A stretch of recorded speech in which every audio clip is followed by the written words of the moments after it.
प्रधानमंत्री आवास योजना शहरी।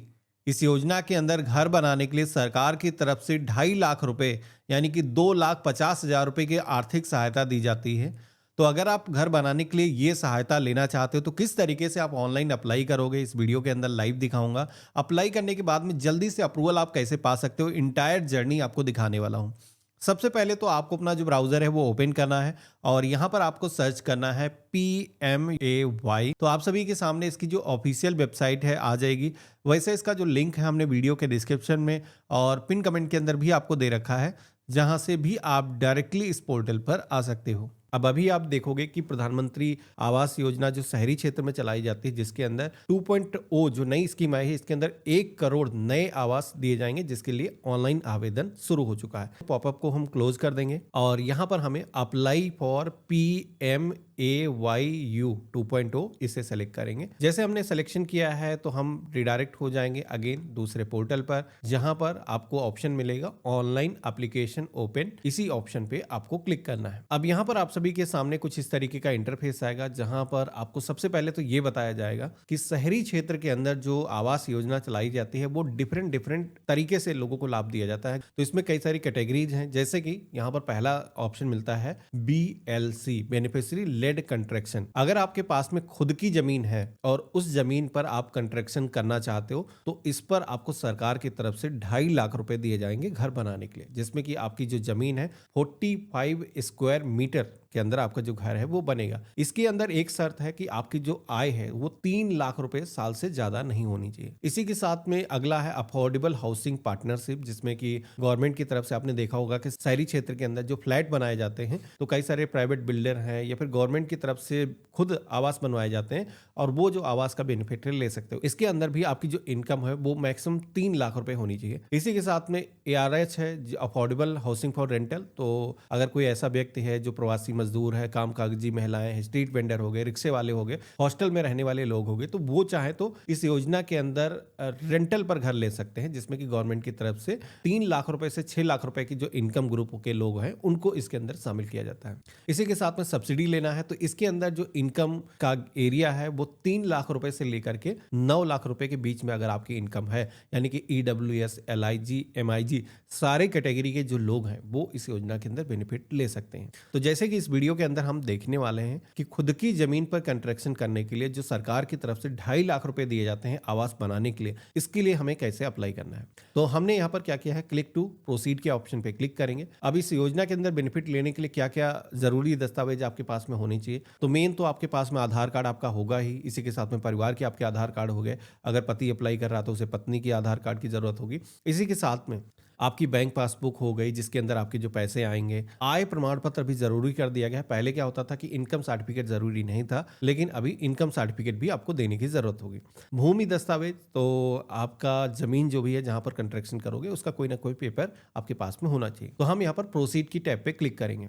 अब हमारे सामने सबसे पहले तो स्टेट की एक लिस्ट आ जाएगी। तो यहाँ पर आप जिस भी स्टेट से हो अपने स्टेट का जो नाम है सिलेक्शन करना है। आपकी जो सालाना इनकम है वो कितनी है, तो अगर आपने इनकम सर्टिफिकेट अपना बनाया हुआ है तो उसके अकॉर्डिंग ही यहाँ पर आपको दर्ज करना है। जैसे कि मैंने आपको बताया कि ये योजना कई सारी कैटेगरीज के अंदर चलाई जाती है। तो यहाँ पर अगर खुद की जमीन पर कंस्ट्रक्शन करना है तो पहला ऑप्शन मिल जाता है बेनिफिशियरी लेड कंस्ट्रक्शन वाला। तो यहाँ पर हमें इसी ऑप्शन पे क्लिक करना है। इसी के साथ में पूछा जाएगा कि क्या आपके पास में इंडिया भर में कहीं पर भी कोई पक्का घर है, तो अगर आपके पास में है तो आपको बताना होगा। बेसिकली एलिजिबिलिटी तय की जाती है, तो हम यहाँ पर नो के ऑप्शन पे ही क्लिक करेंगे। इसके बाद में यहाँ पर पूछा जाता है कि क्या इससे पहले पिछले 20 सालों के अंदर आपने या फिर आपके फैमिली मेंबर्स ने कोई आवास योजना का बेनिफिट लिया है, नहीं लिया है। नो के ऑप्शन पे क्लिक करेंगे। चेक एलिजिबिलिटी के ऑप्शन पे क्लिक करेंगे तो हम इस योजना के अंदर एलिजिबल हैं। अब अगला पेज आएगा जहां पर आप सभी को अपना जो आधार नंबर है दर्ज करना है। इसी के साथ में जो डिक्लेरेशन यहाँ पर दिए गए हैं इनको रीड कर लेना है और यहाँ पर आई एग्री के ऑप्शन पे क्लिक करना है और जनरेट OTP के ऑप्शन पे क्लिक करना है। तो हमारे मोबाइल फोन पर एक OTP आएगा जो कि हमारे आधार कार्ड से जो भी हमारा मोबाइल नंबर लिंक होगा उस पर आएगा। तो ध्यान रखना है कि इस योजना के अंदर अप्लाई करने के लिए आप सभी के पास में आपका जो आधार कार्ड है वो मौजूद होना चाहिए, उस पर ओटीपी आएगा, नंबर भी लिंक होना चाहिए। तो हमने यहाँ पर सबमिट के ऑप्शन पे क्लिक किया है। अब अगला जो पेज आएगा जहां पर आपको अपनी जो पर्सनल इंफॉर्मेशन है वो यहाँ पर देना है, जिसमें कि आपका जो नाम है आधार से पहले से ही आ चुका है, ये आप चेंज नहीं कर पाओगे। आपको अपना जो पैन नंबर दर्ज करना है, तो अगर आपने पैन कार्ड अपना बनवा रखा है तो आप दर्ज करोगे, हालांकि जरूरी नहीं है, अगर किसी का पैन कार्ड नहीं बना तो ऐसे भी अप्लाई किया जा सकता है। इसके बाद में डेट ऑफ बर्थ के सेक्शन में आना है, तो यहाँ पर इस कैलेंडर के ऑप्शन पे क्लिक करके सबसे पहले तो ईयर और अपना जो मंथ है, डेट, जैसे आपके आधार कार्ड पर है सेम वैसे ही दर्ज कर लेना है। इसी के साथ में अपना जो मोबाइल नंबर है यहाँ पर दर्ज करना है। ईमेल आईडी यानी कि अपनी जो जीमेल आईडी है इंटर कर लेना है, जिससे कि जो भी नोटिफिकेशन हो आपके ईमेल पर भी मिल जाए। मेल फीमेल जो भी जेंडर है सिलेक्शन करना है। वैवाहिक जो भी स्थिति है, यानी कि आप मैरिड हो अनमैरिड हो, यहाँ पर कई सारे ऑप्शन दिखेंगे, आपको अपने अकॉर्डिंग जो भी एप्लीकेबल है सिलेक्शन करना है। यहाँ पर पूछा जाएगा कोई अगर ऐसा व्यक्ति है जो अनाथ है तो वो यहाँ पर सेलेक्ट कर सकता है, मेरे केस में एप्लीकेबल नहीं है। उसी तरीके से जैसे आपने अपना ऊपर नाम फिल किया था उसी तरीके से अपने पिता का नाम और माता का जो नेम है वो इंटर करना है, जिसमें कि सबसे पहले तो टाइटल सेलेक्ट करना है, तो अगर जीवित है श्री सेलेक्ट करना है, अगर कोई एक्सपायर हो चुके हैं तो लेट वाला जो ऑप्शन मिलता है यहाँ पर सेलेक्ट करना है, और इसके बाद में पिता का नाम हो जाएगा। पिता का जो आधार संख्या है वो यहाँ पर दर्ज करना है। इसी के साथ में माता का नाम जैसे यहाँ पर मैंने बताया था श्रीमती, और माँ का नाम हो जाएगा, और यहाँ पर आप सभी को आधार संख्या दर्ज करना है, ये इंग्लिश के अंदर ही फिल करना है। इसके बाद में अगला ऑप्शन मिलेगा एम्प्लॉयमेंट स्टेटस का, जहां पर आपका जो वर्तमान ऑक्यूपेशन है वो आपको यहाँ पर सिलेक्शन करना है कि आप क्या काम करते हो, जिसमें कि पहला कैटेगरी का सेक्शन आएगा जहां पर आप सेल्फ एम्प्लॉयड हो, सैलरीड पर्सन हो, या फिर आप एक लेबर हो। कोई भी इन कैटेगरी के अंदर अगर आप नहीं आते हो तो आप अदर वाला भी ऑप्शन सेलेक्ट कर सकते हो। जैसे कि हम लेबर का अप्लाई कर रहे हैं, हम लेबर सेलेक्ट करेंगे। इसके बाद में आवेदक के प्रकार के सेक्शन में आएंगे, तो यहाँ पर कई सारे ऑक्यूपेशन के ऑप्शन दिए गए हैं। तो यहाँ पर कई सारे तरीके के बिजनेस के जो ऑप्शन है वो यहाँ पर दिए गए हैं। दिहाड़ी कोई मजदूर है, डेली काम करता है, या फिर कई सारे ऑक्यूपेशन के नाम यहाँ पर दिखाए गए हैं। आप हाउसवाइफ हो, या फिर कोई प्यून है, नर्स है, कोई प्लम्बर है, कारपेंटर है, तो इस तरीके के ऑप्शन यहाँ पर मिल जाते हैं। तो आपको अपने अकॉर्डिंग जो भी एप्लीकेबल है वो यहाँ पर सिलेक्शन करना है। अब इसके बाद में अगला ऑप्शन मिलेगा रिलीजन का, तो जहाँ पर जो भी आपका धर्म है, हिंदू मुस्लिम सिख ईसाई, यहाँ पर सारे ऑप्शन मिल जाते हैं, आप सेलेक्ट करोगे। इसके बाद में कैटेगरी के सेक्शन में आना है, ये काफी अहम है। यहाँ पर आपको अपनी जो सोशल कैटेगरी है वो सिलेक्ट करना है, यानी कि अगर कोई ओबीसी कैटेगरी के अंदर आता है, कोई एससी कैटेगरी के अंदर आता है, एसटी कैटेगरी में, तो यहाँ पर उसको सही तरीके से सिलेक्शन करना है, क्योंकि गवर्नमेंट की तरफ से हर कैटेगरी का अलग अलग बजट होता है। तो ये चीज आपको ध्यान रखना है कि आपको अपनी सही कैटेगरी सेलेक्ट करना है। अगर कोई माइनॉरिटी कैटेगरी के अंदर आता है तो वो ओबीसी ही यहाँ पर सेलेक्ट करेगा। इसके बाद में शैक्षणिक योग्यता के सेक्शन में आना है, तो आपकी जो भी एजुकेशन क्वालिफिकेशन है आप यहाँ पर सेलेक्ट कर सकते हो। यहाँ पर पूछा जाता है कि क्या इससे पहले आपने पीएम स्वनिधि या फिर building and other construction workers के लिए जो योजनाएं चलाई जाती हैं इस योजना के अंदर बेनिफिट लिया है। तो मैंने नहीं लिया है, हम यहाँ पर नो के ऑप्शन पे क्लिक करेंगे और सेव एंड कंटिन्यू के ऑप्शन पे क्लिक करेंगे। तो इस तरीके से पहले पेज के अंदर जो इन्फॉर्मेशन मांगी गई थी वो यहाँ पर रिकॉर्ड सक्सेसफुली रजिस्टर हो चुके हैं।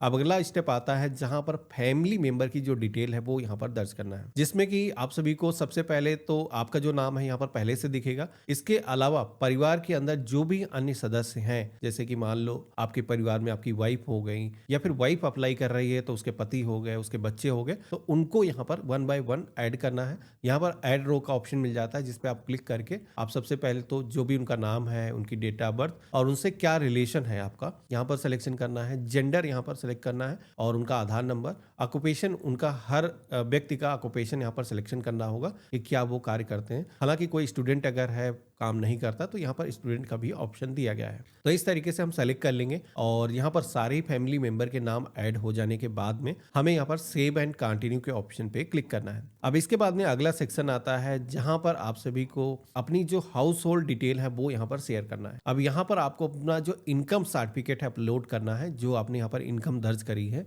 वो आपको सर्टिफिकेट अपलोड करना होगा। तो मैंने इनकम सर्टिफिकेट पहले से बनवा रखा है, आपको भी मैंने वीडियो दे रखा, वीडियो के डिस्क्रिप्शन में। अप्लाई करने से पहले ये जो सर्टिफिकेट है बना लेना। ये सर्टिफिकेट ऑनलाइन ही बन जाता है, कहीं पर भी जाने की जरूरत नहीं, 15 रुपए खर्च होते हैं और आपका जो सर्टिफिकेट है विद इन 7 डेज के अंदर जनरेट होकर के आ जाएगा। तो हमने सेलेक्ट कर लिया है, अब अपलोड के ऑप्शन पे क्लिक करेंगे तो ये जो सर्टिफिकेट है यहाँ पर अपलोड हो चुका है। अब इसके बाद में पूछा जाता है कि आपका जो प्रेजेंट एड्रेस है, यानी कि वर्तमान जो पता है, जिस शहर के अंदर आप आवास के लिए बेनिफिट ले रहे हो, उस पते पर आप कब से निवास कर रहे हो। तो यहाँ पर कुछ भी साल हो सकते हैं, जैसे कि 1 साल, 2 साल या फिर 5 साल, 10 साल। तो जो भी कैटेगरी एप्लीकेबल है वो आपको सिलेक्शन करना है। यहाँ पर पूछा जाएगा कि आपका जो घर है इसमें कैसा है, जैसे कि आपका खुद का घर है और या फिर रेंट प्रेमिसेस में रहते हो या फिर आपके पास में घर नहीं है, बेघर हो, तो यहाँ पर अलग अलग ऑप्शन दिए गए हैं, उसके अकॉर्डिंग सिलेक्शन करना है। तो जैसे कि हमने यहाँ पर सेलेक्ट किया है कि घर तो हमारे पास में खुद का है, तो यहाँ पर जैसे मैंने टिक किया तो हमारे सामने नेक्स्ट जो क्वेश्चन आते हैं जहाँ पर पूछा जाता है कि आपका जो घर है वो कैसा है। जैसे कि आपका जो घर है वो पक्का है, सेमी पक्का है यानी कि आधा कच्चा आधा पक्का है, या फिर पूरा कच्चा है। तो जैसे कि गवर्नमेंट की तरफ से लक्ष्य ये है कि सभी परिवार ऐसे जिनके पास में पक्का घर नहीं है उनको बेनिफिट दिया जाए, तो हम यहाँ पर कच्चा सेलेक्ट करेंगे। अगर आप रेंट पे रहते हो तो ऐसे ही ऑप्शन आएंगे, उसी केस में भी आपको ऐसे ही सेलेक्ट करना है। अब इसके बाद में अगला ऑप्शन मिलता है रूफ टाइप, जहां पर आप सभी को बताना है कि आपके छत का जो वर्तमान में प्रकार है वो कैसा है। तो अगर आपकी जो छत है, जो घर है आपका, उसकी जो छत है वो घास और फूस से बनी हुई है यानी कि छप्पर डला हुआ है, तो पहला वाला ऑप्शन या फिर आप यहाँ पर तीसरा वाला जो ऑप्शन है सेलेक्ट कर सकते हो। इसी के साथ में अगर आपकी जो छत है वो स्टोन और मड के साथ में बनी हुई, मिट्टी के साथ में बनी हुई है, तो ये वाला जो सेकंड वाला ऑप्शन है सेलेक्ट करोगे। इसी के साथ में अगर टीन सेट डला हुआ है तो यहाँ पर चौथा जो ऑप्शन दिया गया है इसे सेलेक्ट करना है। अलग कोई मटेरियल है तो यहाँ पर ऑप्शन दिया गया है, आप सेलेक्ट कर सकते हो। तो हमें यहाँ पर जो भी अप्लीकेबल है सेलेक्ट करना है और इसके बाद में आगे हम बढ़ सकते हैं। अगर किसी के पास में घर नहीं है, जैसे कि मैं दिखाता हूँ टिक करके, तो नो हाउस के ऑप्शन पे क्लिक करोगे तो ये जो ऑप्शन है फिर आपके केस में हट जाएंगे, फिर आपको ये जो घर की डिटेल है वो देने की जरूरत नहीं है। अब इतना करने के बाद में आपको सेव एंड कंटिन्यू के ऑप्शन पे क्लिक करना है। यहाँ पर डिटेल हमारी सेव हो चुकी है, हम यहाँ पर ओके के ऑप्शन पे क्लिक करेंगे। अब इसके बाद में नेक्स्ट जो पेज आएगा जहां पर आपको अपना जो एड्रेस है वो यहाँ पर दर्ज करना है। एड्रेस के केस में यहाँ पर बता दूं कि 3 तरीके के एड्रेस दर्ज करने के ऑप्शन आएंगे, जिसमें कि कंफ्यूज नहीं होना है। जिसमें कि पहला जो एड्रेस दर्ज करना है ये आपका है वर्तमान पता। हो सकता है जहां पर आप कंस्ट्रक्शन करने वाले हो उसी जगह पे आप रह रहे हो, या फिर आपके पास में घर नहीं है तो किराए से रह रहे हो, तो उसका जो एड्रेस है, जो प्रेजेंट एड्रेस है, वो आपको यहाँ पर दर्ज करना है। तो यहाँ पर हमने सबसे पहले तो हाउस नंबर, बिल्डिंग, अपार्टमेंट का जो भी नेम है दर्ज करेंगे। इसी के साथ में उसका जो कंप्लीट एड्रेस है, जो भी एरिया लगता है, मोहल्ला लगता है, यहाँ पर आपको दर्ज करना है। और इसके बाद में राज्य का नाम सेलेक्ट करना है, डिस्ट्रिक्ट चूज करना है और तहसील का जो नाम है इस लिस्ट में से सिलेक्शन करना है। तो यहाँ पर आपको 2 ऑप्शन मिलेंगे, एक तो है सिटी का, दूसरा है यूडीए। तो अगर आपका जो एड्रेस है, जो लोकेशन है वो नगरीय क्षेत्र के अंदर आती है यानी कि नगर निकाय के अंदर आती है, तो वो आपको सिटी वाला जो ऑप्शन है वो सेलेक्ट करना है। अगर आपका जो एड्रेस है वो नगर निकाय के अंदर नहीं आता है लेकिन अर्बन डेवलप अथॉरिटी के अंदर आता है, तो आप यहाँ पर ये वाला जो ऑप्शन है यूडीए वाला, अर्बन डेवलप अथॉरिटी, ये सेलेक्ट करोगे। इसके बाद में आप सभी को अपना जो शहर का नाम है लिस्ट में से चूज करना है और अपने एरिया का जो पोस्ट ऑफिस का पिन कोड है वो यहाँ पर दर्ज करना है। अब यहाँ पर ये जो एड्रेस है दर्ज करने के बाद में नेक्स्ट स्टेप मिलेगा परमानेंट एड्रेस का। अब यहाँ पर भी आपका जो, जैसे ऊपर आपने एड्रेस दर्ज किया था, अगर आपके केस में दोनों एड्रेस सेम है तो रिपीट आपको परमानेंट एड्रेस टाइप कर देना है। इन केस आपका परमानेंट एड्रेस दूसरा है, आप वर्तमान में किसी दूसरी लोकेशन के अंदर रह रहे हो, अगर आपके केस में अप्लीकेबल है तो वो जो एड्रेस है यहाँ पर आपको जैसे ऊपर आपने फिल किया था वैसे ही आपको दर्ज करना है। अब इसके बाद में नेक्स्ट जो ऑप्शन मिलता है ये काफी अहम है। यहाँ पर आप सभी से मांगा जा रहा है वो पता जहां पर आपको कंस्ट्रक्शन करना है, यानी कि प्रधानमंत्री आवास योजना के अंदर जो आपका घर बनेगा उसका जो साइट का एड्रेस है वो यहाँ पर बताना है। तो हो सकता है आपका घर कच्चा बना है, उसी जगह पर आप बनाने वाले हो,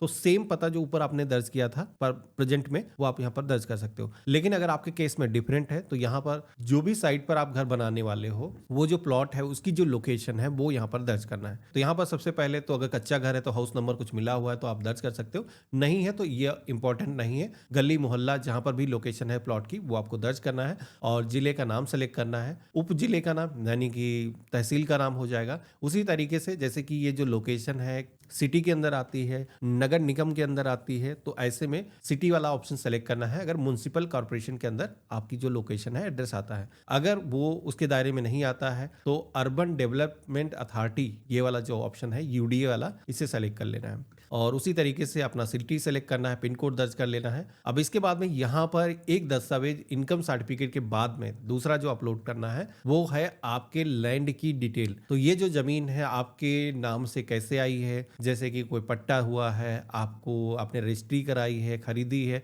या फिर किसी भी नाम से आपको कैसे ट्रांसफर हुई है, उसका जो प्रूफ है वो आपको देना है।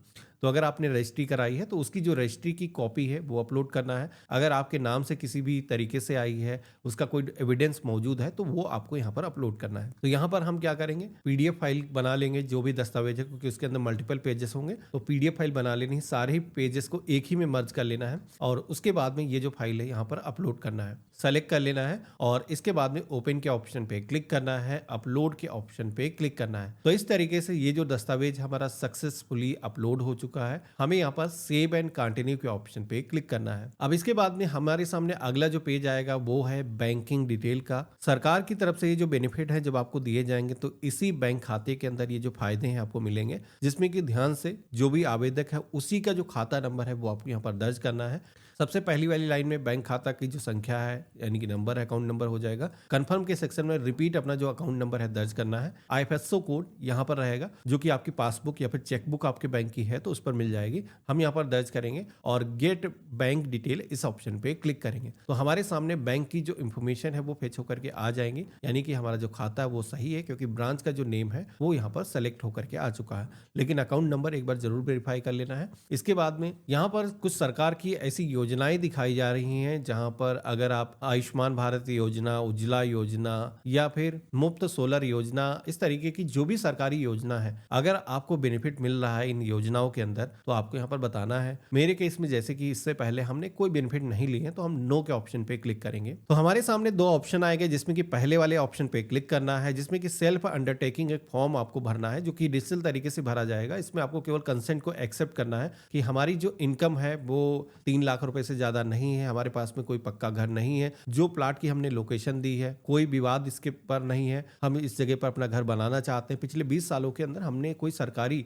योजना के अंदर आवास का बेनिफिट नहीं लिया है, तो ये सहमति आपको बेसिकली देना है। तो यहाँ पर हम इसको इस तरीके से स्क्रॉल करेंगे और इसके बाद में हम क्लोज के ऑप्शन पे क्लिक करेंगे। यहीं पर जो भी हम इंफॉर्मेशन दे रहे हैं वो बिल्कुल ही सही है। आई हेयर बाय डिक्लेयर के ऑप्शन पे क्लिक करना है और फाइनल सेव के ऑप्शन पे क्लिक करना है। तो हमारे सामने एप्लीकेशन का जो रेफरेंस नंबर है वो यहाँ पर जनरेट होकर के आ जाएगा। ये जो एप्लीकेशन आईडी है हमें सबसे पहले तो नोट कर लेना है। तो अगला स्टेप आएगा जहां पर जो आपका फॉर्म है वो जनरेट होकर के आएगा, हमने रजिस्ट्रेशन किया है, इसका एक प्रिंट आउट निकलेगा। प्रिंट के ऑप्शन पे क्लिक करोगे तो जो भी इंफॉर्मेशन हमने दी है वो सारी इंफॉर्मेशन इसमें दिखाई गई है, तो आपको इसको प्रिंट करके अपने पास में सेव करके रख लेना है। आपका जो रजिस्ट्रेशन है आपकी तरफ से सक्सेसफुली हो चुका है। अब गवर्नमेंट की तरफ से रिव्यू किया जाएगा, आपके साइट पर भी विजिट किया जा सकता है, आपको फोन से कांटेक्ट किया जाएगा। आवास योजना के अंदर जो बेनिफिट है आपको देने के लिए सबसे पहले तो साइट का वेरिफिकेशन होगा। तो कभी भी आपको अपना जो वर्तमान स्टेटस है वो अगर चेक करना है, यहीं पर हमें होम पेज पर ऑप्शन मिल जाएगा एप्लीकेशन को ट्रैक करने का, जिसमें कि बेनिफिशियरी कोड एप्लीकेशन नंबर, इस ऑप्शन पे क्लिक करना है और जो एप्लीकेशन नंबर हमें मिला था जब हमने सबमिट किया था दर्ज करना है और जो कैप्चा कोड दिखाया गया है वो सेम यहाँ पर रहेगा और शो के ऑप्शन पे क्लिक करना है।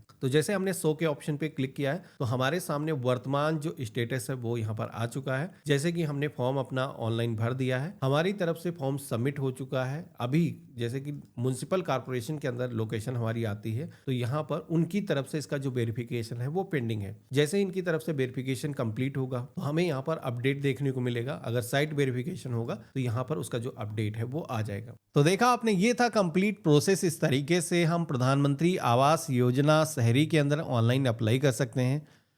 आशा करता हूँ आज का जो वीडियो है आप सभी को काफ़ी पसंद आया होगा। वीडियो पसंद आया तो इसे लाइक करना, चैनल पे नए हो सब्सक्राइब कर लेना। बाकी अगर आप ग्रामीण क्षेत्र से हो ये वीडियो देख रहे हो और आप ग्रामीण क्षेत्र के अंदर जो सरकार की तरफ से घर बनाने के लिए 1,20,000 रुपये की आर्थिक सहायता दी जाती है उसमें कैसे अप्लाई करना है, क्योंकि वहाँ पर भी अभी आवेदन चल रहे हैं, तो इस वीडियो को आप चेकआउट कर सकते हो।